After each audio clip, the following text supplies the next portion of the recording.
নিকট থেকে ইয়ামদাদিয়া তরিকার খেলাফত তিনি লাভ করেছেন। সুবহানাল্লাহ। বলতেছিলাম সুফি মুফতি আজম গাছী রহমাতুল্লাহ আলাইহি কি আমরা অনুসরণ কেন করি?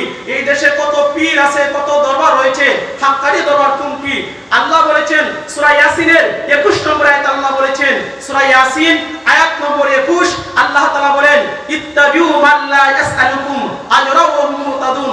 আপনি কোন পীর ধরবেন, কোন পীরের কাছে মুরিদ হবেন, কোন মুর্শিদকে অনুসরণ করবেন, সেটা আল্লাহ সূরা ইয়াসিনের 21 নম্বর আয়াতে আল্লাহ বলেছেন ইত্তাবিউ মান লা ইয়াসআলুকুম, ইত্তাবিউ তোমরা অনুসরণ করো, অনুকরণ করো, তার পদাঙ্ক অনুসরণ করো। ইত্তাবিউ মান লা ইয়াসআলুকুম, যে তোমাদের কাছে কোনো বিনিময় চায় না, ইসলাম প্রচার করে, কোরআনের বাণী প্রচার করে, আজর পারিশ্রমিক, যিনি বিনিময় পারিশ্রমিক গ্রহণ করে না, নেয় না, টাকা পয়সা নেয় না, সে হলো হেদায়েত প্রাপ্ত সঠিক রাস্তার অনুসারী, হাক্কানি, যথার্থ সঠিক পীর। হাক্কানি পীর কোন পীর?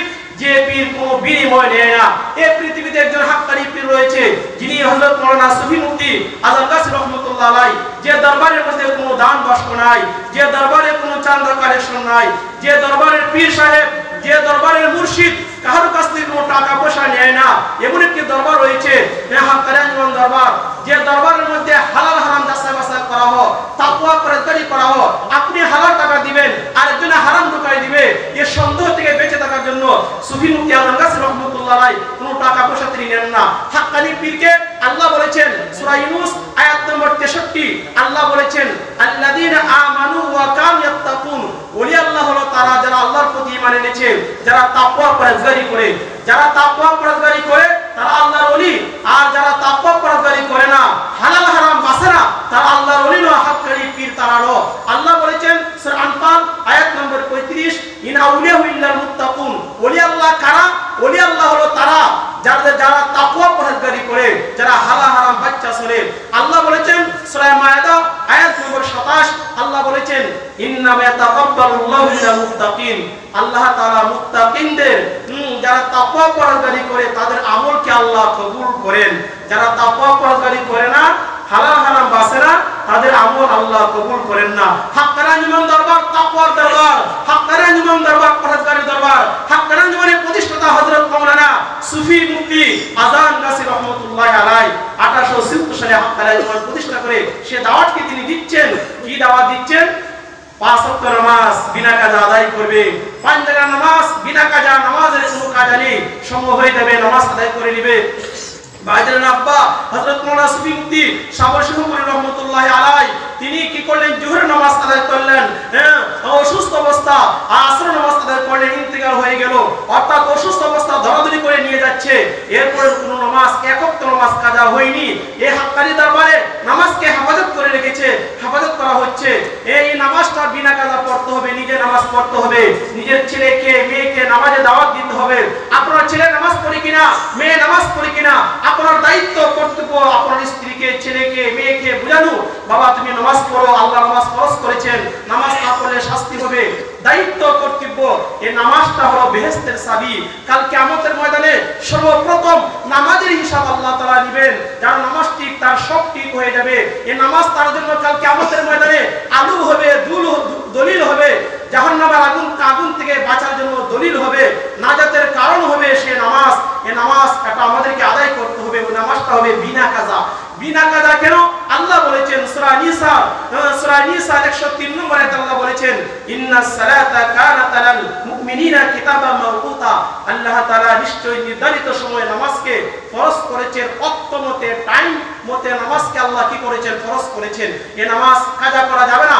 এক ওয়াক্ত নামাজ কাজা করলে 2,88,00,000 বছর দুজনে আগুনে জ্বলতে হবে। নাউযুবিল্লাহি মিন যালিক। নামাজ কাজা করা যাবে না, বিনা কাজা নামাজ পড়তে হবে। আপনি রাস্তা আছেন, পথে আছেন, গাড়িতে আছেন, গোড়াতে আছেন, যেখানে আছেন, খেতে আছেন, লাইনে আছেন, মাঠে আছেন, নামাজের সময় হয়ে গেছে, আপনার পানির ব্যবস্থা নেই, আপনি তায়াম্মুম করে নেন। সেটাই হুজুর কেবলা বলেছেন পাক জবানে আপনি তায়াম্মুম করে নেন, তায়াম্মুম করে নামাজটা আদায় করে ফেলুন, করে নামাজটা আবার উযু করে দোহরায় পড়ুন বাড়িতে এসে। কিন্তু নামাজ কাজা করা যাবে না। গাড়িতে আছেন, পানির ব্যবস্থা নেই, নামাজটা আপনি তায়াম্মুম করে নামাজটা আদায় করুন। নামাজ কাজা করা যাবে না, কাজা করলে শাস্তি হবে। নামাজ বিনা কাজা, নামাজ যেখানে পড়বেন, নামাজের পরে নামাজের পরে একটা আমল রয়েছে, ওজিফা ওজিফা রয়েছে। ওজিফাটা কি? ওজিফা অর্থ হলো আপনি কোরআন থেকে হাদিস থেকে যে আমলটি নিয়মিত প্রতিনিয়ত করবেন সেটাকে বলে ওজিফা। কোরআনী ওজিফা, যে আমলটা এই আল্লাহ পাকের কালামে পাকের মধ্যে যে ওজিফাটা রয়েছে, সেই ওজিফাটা কি, সেই আমলটা কি? 5 ওয়াক্ত নামাজ যেখানে পড়বেন, নামাজের পরে একবার সূরা ফাতিহা, 3 বার সূরা ইখলাস, একবার সূরা ফালাক, একবার সূরা নাস, আর হাক্কানি দুরূদ শরীফ 3 বার 5 বার। যাদের জানা না থাকে আপনি যে দুরূদ শরীফ পারেন সেই দুরূদ শরীফ পড়তে পারেন, তবে হাক্কানি দুরূদ শরীফের ফজিলত বরকত ও পুরস্কার যাদের মুখস্থ নেই তাড়াতাড়ি মুখস্থ করে নেবেন। এই আমলটা কেন করবেন? নামাজের পরে আল্লাহ বলেছেন সূরা কাহফের 28 নম্বর আয়াতে, সূরা মুদ্দাসিরের 41-42 নম্বর আয়াতে, সূরা আল্লাহ তাআলা বলেছেন সূরা কাফের 40-39 নম্বর আয়াতের মধ্যে আল্লাহ বলেছেন, সূরা নিসার 103 নম্বর আয়াতে আল্লাহ বলেছেন, সূরা আলাম নাসরার 7 এবং 8 নম্বর আয়াতে আল্লাহ বলেছেন যে ফাইজা ফারাগতা ফানসাব ওয়া ইলা রাব্বিকা ফারগাব। হে নবী, আপনি যখন নামাজ থেকে অবসর পান পরিশ্রম করুন, দোয়াতে আত্মনিয়োগ করুন, নামাজের পরে জিকির আজকার করুন, তাসবিহ তাহলিল করুন, যেগুলো কোরআন দ্বারা প্রমাণিত। কাজে নামাজের পরে কি করতে হবে? আল্লাহ বলেছেন ওয়াদ করা সুজুদ, 5 ওয়াক্ত নামাজের পরে তাসবিহ তাহলিল করুন। এই তাসবিহ তাহলিল আমাদেরকে করতে হবে। নামাজের পরে কোরআন তেলাওয়াত করতে হবে। কোরআন তেলাওয়াত কি রয়েছে? সূরা ফাতিহা রয়েছে। হাদিসে উল্লেখ রয়েছে, নবীজি বলেছেন যে ব্যক্তি একবার সূরা ফাতিহা তেলাওয়াত করবে, আলহামদু সূরা একবার তেলাওয়াত করবে, আল্লাহ পাক রব্বুল আলামিন তার আমলনামা 20 পারা কোরআন তেলাওয়াত করার নেকি সওয়াব দান করবে। সুবহানাল্লাহ। তাফসীরুল কোরআন প্রথম খণ্ড 160 নম্বর পৃষ্ঠা, বুখারী শরীফ দ্বিতীয় খণ্ড 642 নম্বর পৃষ্ঠা বলা হচ্ছে উম্মুল কোরআন, কোরআনের জননী মা বলা হচ্ছে সূরা ফাতিহাকে। এরপরে আল্লাহ বলেছেন সূরা হিজরের 87 নম্বর আয়াতের মধ্যে ওয়ালাকাদ আতাইনাকা সাবআ মিনাল মাসানি ওয়াল কোরআনাল আযীম। কোরআনে আযীম বলা হচ্ছে সূরা ফাতিহাকে। সূরা ফাতিহার মধ্যে 124 টা অক্ষর আছে। 124 কে যদি আপনি 10 দিয়ে পূরণ দেন হবে 1240। সুতরাং যে ব্যক্তি কোরআনের একটা হরফ পড়বে সে আক্ষরিক দৃষ্টিতে 1240 টি নেকির অধিকারী হবে। সুবহানাল্লাহ। আমরা মুসলিমের মধ্যে পড়ি কয়বার? 5 বার। তাহলে 124 কে যদি আপনার 5 দিয়ে পূরণ দেন হবে 6200। যদি কোনো ব্যক্তি 5 বার সূরা ফাতিহা আলহামদু সূরা তেলাওয়াত করে ওই ব্যক্তির আমলনামা 6200 তে নেকির অধিকারী হয়ে যাবে। সুবহানাল্লাহ।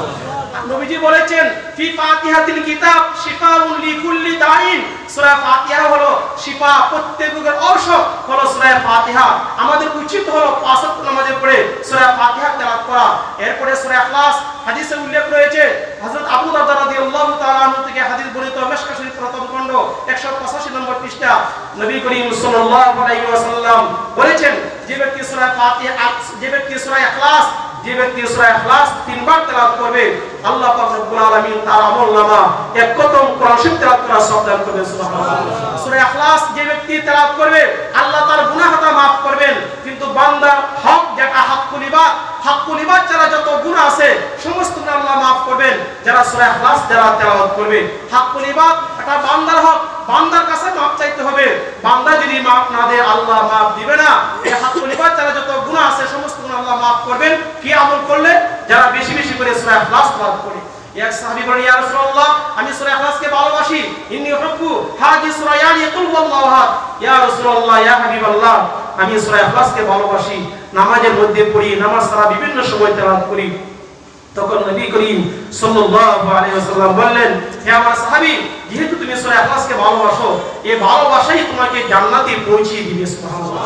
যারা সূরা ইখলাসকে ভালোবাসবে, সূরা ইখলাস তেলাওয়াত করবে, সে ভালোবাসা তাকে জান্নাতে পৌঁছিয়ে দিবে।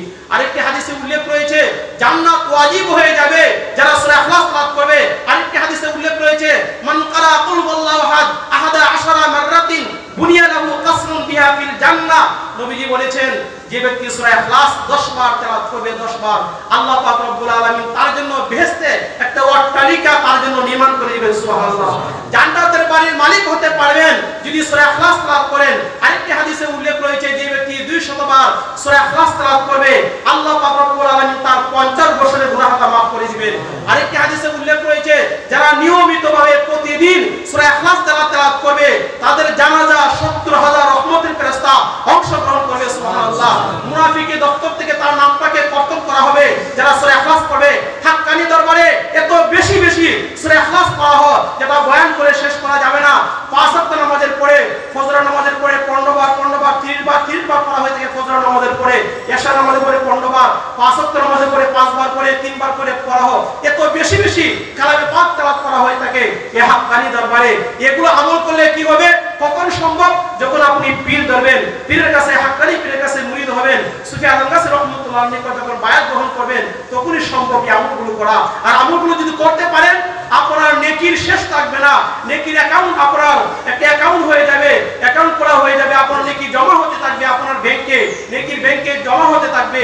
অনেক অনেক নেকি নিয়ে আপনি কাল কিয়ামতের ময়দানে আল্লাহর দরবারে আপনি হাজির দিতে পারবেন যদি আমলটা করেন। এরপরে সূরা ফালাক এবং সূরা নাস রয়েছে। সূরা ফালাক এবং সূরা নাস বিশ্বনবী মুহাম্মদ রাসূলুল্লাহ সাল্লাল্লাহু আলাইহি সাল্লাম 5 ওয়াক্ত নামাজের পরে সূরা ফালাক এবং সূরা নাসের আমল করতেন। মানুষের ক্ষতি, শয়তানের ক্ষতি, জাদু টুনা তন্ত্র মন্ত্র আপদ বিপদ থেকে আল্লাহ রক্ষা করবেন যারা সূরা ফালাক এবং সূরা নাস যারা তেলাওয়াত করবে। বিশ্বনবী মুহাম্মদ রাসূলুল্লাহ সাল্লাল্লাহু আলাইহি সাল্লাম মানুষের ক্ষতি থেকে, জিন্নাতের ক্ষতি থেকে আশ্রয় প্রার্থনা করতেন সূরা ফালাক এবং সূরা নাসের মাধ্যমে। নবী করিম সাল্লাল্লাহু আলাইহি সাল্লাম আয়েশাকে বলেছেন, হে আয়েশা, তুমি কি করবে? 5 ওয়াক্ত নামাজের পরে ফালাক নাস তেলাওয়াত করবে। ইয়াকফিকা ইয়া আয়েশা, হে আয়েশা, তোমার জন্য যথেষ্ট হবে, রক্ষা কবল হয়ে যাবে। এবং আম্মা জান আয়েশা সিদ্দিকা রাদিয়াল্লাহু তাআলা আনহা নামাজের পরে সূরা ফালাক নাস তেলাওয়াত করে কি করতেন? হাতের মধ্যে দম করতেন, সরাসরি এভাবে মুছে করে নিতেন, শরীরটা বন্ধন হয়ে যাবে যারা সূরা ফালাক এবং সূরা নাস তেলাওয়াত করবে। নবী করিম সাল্লাল্লাহু আলাইহি ওয়াসাল্লামকে জাদু করেছিল কে? লেবিদ ইবনে আসিম নামক জাদুকর একটি চিরুনি এবং চুলের মাধ্যমে একটি কুয়াতে জাদু করেছিল। নবী করিম সাল্লাল্লাহু আলাইহি ওয়াসাল্লাম দীর্ঘ 6টি মাস অসুস্থ ছিলেন। বিশ্বনবী মুহাম্মদ রাসূলুল্লাহ সাল্লাল্লাহু আলাইহি ওয়াসাল্লাম অসুস্থ থাকার পরে আল্লাহ পাক রব্বুল আলামিন জিবরাইলকে পাঠালেন, হে জিবরাইল যাও। হযরত জিবরাইল সাল্লাম গেলেন, 11টি আয়াত সূরা ফালাক সূরা নাস নিয়ে আসলেন, নবীজির উপর দম করা হলো, নবীজি সুস্থ হয়ে গেলেন সে সূরা ফালাক এবং সূরা নাসের মাধ্যমে। কাজী আপনি যেখানে 5 ওয়াক্ত নামাজ পড়ুন, নামাজের পরে সূরা কি করবেন? সূরা ফাতিহা পড়বেন, সূরা ইখলাস, সূরা ফালাক, সূরা নাস, আর দোয়া কবুল হওয়ার জন্য হাক্কানি দুরূদ শরীফ আপনি আমল করবেন। এই আমলটা করলে কি হবে? আমলটা শুধু সারা এদেশে না, সারা পৃথিবীতে 26টি ভাষাভাষী লোক আমল করতেছে, আল্লাহর কাছে দোয়া করতেছে, ইলাহি রহমত জিয়াদা করো কিয়ামত তক तमाम আলার উপর। আল্লাহ এই ওজিফা যারা বর্তমান আমল করতেছে, অতীতে আমল করে যারা কবরে চলে গেছে, ভবিষ্যতে যারা ওজিফার আমল করবে, আল্লাহ তাদের উপর তোমার খাস অনুগ্রহ বৃদ্ধি করে দাও। আপনি যদি হাক্কানি ওজিফার আমল করেন, 24 ঘন্টা দোয়া পাইবেন, দুনিয়াতেও দোয়া পাইবেন, কবরে চলে গেলেও দোয়া পাইতে থাকবেন, সারা পৃথিবীর মানুষ আপনার জন্য দোয়া করবে।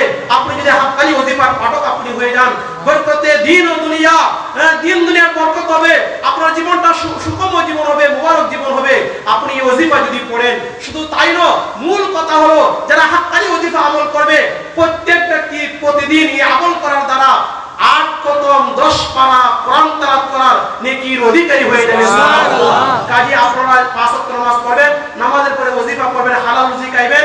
আল্লাহ তাআলা কোরআনে কি দুটি নয় 14টি আয়াত উল্লেখ করেছেন, মাওলানা সাহেব বয়ান করবেন। 14টি আয়াত আল্লাহ তাআলা হালাল রুজির কথা বলেছেন, ইবাদত বندگی কবুল হওয়ার জন্য পূর্ব শর্ত হালাল রুজি। আর বিশেষ করে সুদ থেকে বেঁচে থাকবেন। আল্লাহ তাআলা সুদকে হারাম করেছেন, সুদখোরের সঙ্গে আল্লাহ তাআলা যুদ্ধের ঘোষণা করেছেন। আল্লাহ তাআলা রিবা শব্দ, রিবা শব্দ আল্লাহ তাআলা কোরআনে ডাইরেক্ট 60টি আয়াতে উল্লেখ করেছেন, ইনডাইরেক্ট 8টি আয়াতে আল্লাহ উল্লেখ করেছেন। 40 জন সাহাবী থেকে হাদিস উল্লেখ করা হচ্ছে সুদ হারাম, সুদ হারাম, সুদ খাওয়া যাবে না, সুদকে বর্জন করতে হবে। আর সবচেয়ে বড় গুনাহ হলো আল্লাহ এবং তার রাসূলের সঙ্গে যুদ্ধ করা। সূরা বাকারা 278 নম্বর আয়াত, সূরা বাকারা 279 নম্বর আয়াত, ইয়া আইয়ুহাল্লাযীনা আমানু তাকুল্লাহা ওয়া যারু মা বাকিয়া মিনার রিবা ইন কুনতুম মুমিনিন। হে ঈমানদারগণ, তোমরা আল্লাহকে ভয় করো, সুদকে ছেড়ে দাও যদি মুমিন হয়ে থাকো। সুদ ছেড়ে দাও, পরিহার করো। যদি সুদ বর্জন করতে না পারো, আল্লাহ এবং তার রাসূলের সঙ্গে যুদ্ধ করার জন্য প্রস্তুতি গ্রহণ করো। নাউযুবিল্লাহি মিন যালিক। হাক্কানি দরবার থেকে সুদের বয়ান করা হয়ে থাকে, জোর দিয়ে বলা হয়ে থাকে যে সুদ খাওয়া যাবে না, এটা আল্লাহ হারাম করেছেন। সুদের টাকা ব্যাংক থেকে তুলে কাকিরকে কেটে দিতে হবে, হারাম জিনিস হারাম পানিকে কেটে দিতে হবে। সুদ খাওয়া যাবে না, কোনো মানুষের জেনে শুনে সুদ খেতে পারে না। হারাম টাকা দিয়া উপকৃত হওয়া এটা বৈধ নয়, জায়েজ নয়। কাজে সুদকে পরিহার করতে হবে। সবচেয়ে বড় গুনাহ আল্লাহ এবং তার রাসূলের সঙ্গে যুদ্ধ করা। সবচেয়ে ছোট গুনাহ হলো আর রিবা 70 বাবান আদনাহা কাল্লাযী ইয়াকাউ আলা উম্মিহি। মিশকাত শরীফ প্রথম খণ্ড 245 নম্বর পৃষ্ঠা। আবু হুরায়রা রাদিয়াল্লাহু তাআলা আনহু থেকে হাদিস উল্লেখ করা হচ্ছে, নবীজি বলেছেন সুদের সবচেয়ে ছোট গুনাহ হলো আপন মায়ের সাথে জিনা করা। নাউযুবিল্লাহি মিন যালিক। দর্দনাক, খুবই কঠিন আজকে রঞ্জে রঞ্জে পাড়া মহল্লা সুদে ভরে গেছে। এই সুদ থেকে বাঁচতে হবে, তওবা করতে হবে। কিস্তি বুঝি সেভিংস অ্যাকাউন্ট এগুলোতে টাকা রাখা যাবে না। কারেন্ট অ্যাকাউন্টে টাকা রাখলে সুদ আসে না। কাজী কারেন্ট অ্যাকাউন্টে টাকা রাখবেন, এই সুদি ব্যাংকে টাকা রাখা যাবে না, এটা বৈধ নয়। কাজী আমাদেরকে সুদ থেকে বাঁচতে হবে, হালাল রুজি ভক্ষণ করতে হবে, আর সাধ্যমতো তাকওয়া পরহেজগারি অবলম্বন করতে হবে। আল্লাহ পাক রব্বুল আলামিন আমাদের সকলকে এই কোরআন সুন্নাহ আলোকে সংক্ষিপ্ত পরিসরে সংক্ষিপ্ত আলোচনা বাইরের হুকুমে আলোচনা করলাম। আল্লাহ পাক রব্বুল আলামিন আমাদের সকলকে আমল করার তৌফিক দান করুন। আমিন। হাক্কানি দরুদ শরীফ করি। আল্লাহু